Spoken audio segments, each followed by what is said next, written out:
other facts you should know in planning to get out alive. You're trapped in a high-rise apartment. There's smoke, there are flames, and there's panic. But you've closed the doors against the heat, the flames. How long do you think you can remain alive inside this apartment? Do you think you could stay alive 15 minutes, 30 minutes? Could you survive in this apartment for 45 minutes? Or could you remain alive for over an hour? How much time do you have? The correct answer is more than 1 hour. Most high-rises today have doors which will contain the fire for several hours. The floors in high-rises are also protective and will keep the fire at bay for several hours too. You're back in your room. The firefighters have arrived on the scene. What should you do? A, call the fire department and give your location in the building. B, open the window to get air.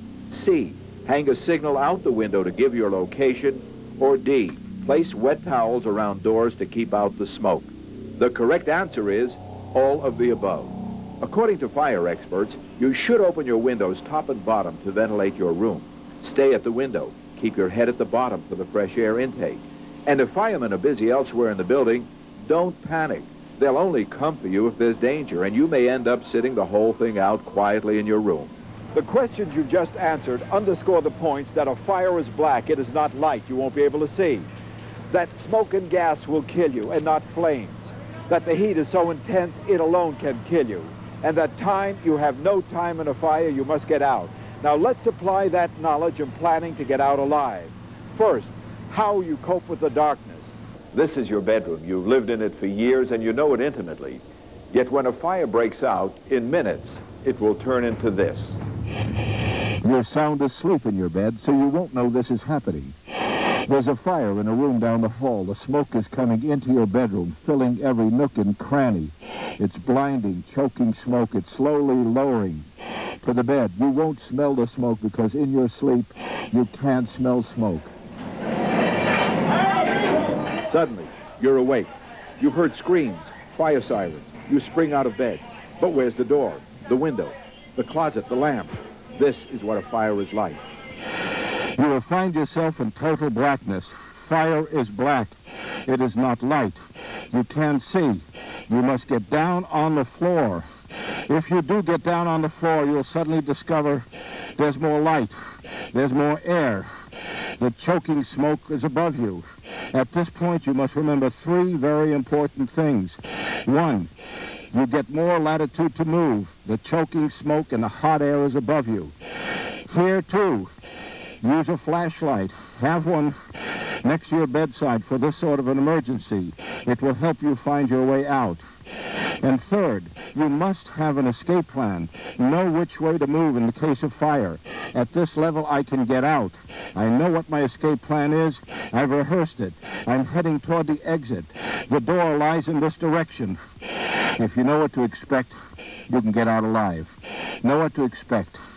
Katie Kramer knew what to expect. She saved her family.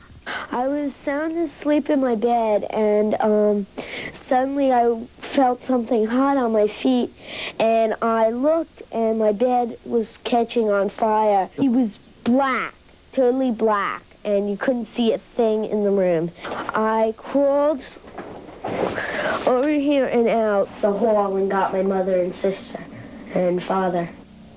So remember 3 key things. To help you survive the darkness in a fire, you've got to get down on the floor and crawl.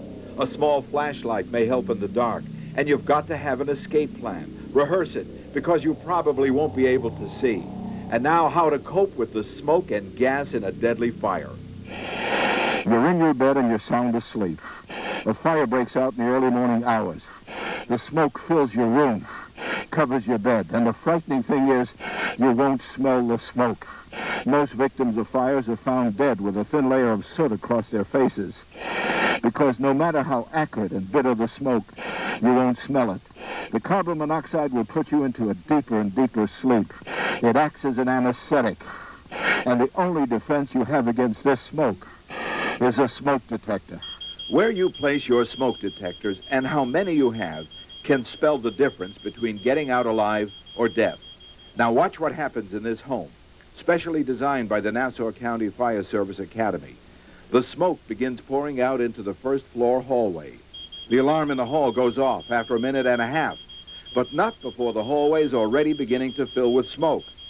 Upstairs, the smoke detector outside the bedroom doesn't go off for another 2.5 minutes. That's a full 4 minutes after our controlled fire is started. And that is why the fire experts advise you should have a smoke detector on every level in your home. Here, upstairs in the outside hall. And if you sleep with your bedroom doors closed, you should have a smoke detector in each of your bedrooms. The bigger the house and the more the rooms, the more the smoke detectors. This one here in the hallway downstairs went off first, gave us added time to get out. But there's one problem. 50% of the smoke detectors in this country don't work. That's because people don't change their batteries, or they take the battery out and forget to replace it. Please, on your birthday or on a holiday, check your batteries and change them. A smoke detector can spell the difference between life and death. So remember, your life and the life of the smoke detector depends on its battery. The battery in my smoke detector was rusted to the mechanism. It's very embarrassing.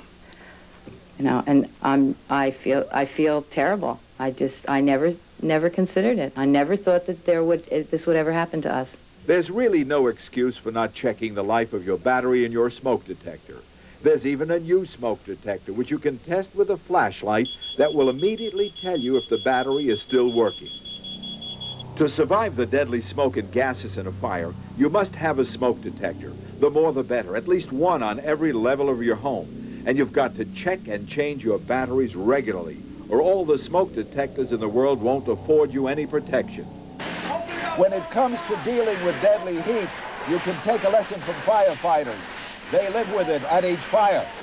All right, move it. Let's go. Keep moving. Keep moving. Keep moving. Get down. Get down. Unlike the movies, firefighters do not race through burning buildings. They spend their time on their bellies, on their hands, on their knees. They crawl, even with all their protective gear. The heat at head level can spell death, so they must stay low. They're trained to make it second nature to crawl, or any fire they go to could be their last, because down on the floor, not only will you see better, but the temperatures that would kill you if you were standing are survivable down on the floor. How dramatic are the temperature differences? I went into the specially designed training room where temperatures on the floor were 90 degrees. At head height, a blistering 600 degrees. The ceiling even hotter. Instant death if you stand up. Because remember, we said before, temperatures of 150 degrees or higher knock you out and kill you. And even a small fire can heat a room to that within a minute or two. When you're trapped in a burning building, remember the rule. The rule is to crawl.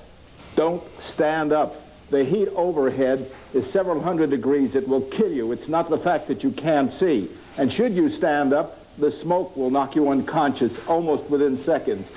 So crawl. Right now, there's a little smoke here at the bottom. Eyes are tearing. We're getting a little sore throat out of this, but the heat overhead, if I were to stand up right now, would knock me back and probably kill me. The bottom line is that you have to stay low. You must crawl to safety. Heat kills. You can buy life-saving time by crawling. And there are some other things that will also buy you time in a fire. The smoke alarm is sounding. There's a fire somewhere in the basement. The thick, blinding, choking smoke is rolling through these hallways and into rooms. You've got to get out alive. And in order to do that, you need to buy time. And there are two facts you must know in order to buy time. The biggest mistake that you can possibly make when a fire breaks out is to think that you have time. But time in a fire really works against you. You have no time. And most people who die in fires die in the very first 5 minutes. They are trapped because they wasted time. There are two things that can help you buy time in a fire, and knowing them could save your life. If you have a fire extinguisher, how much time should you spend in fighting a fire? Rule 1 is simple. You have 30 seconds to put out the fire if you're right there when it starts with a fire extinguisher in hand. That's all the time you have. So, if you're watching television and smoke and flames suddenly break out, you have 30 seconds to grab a fire extinguisher and put the fire out. If you can't control it in 30 seconds, get out.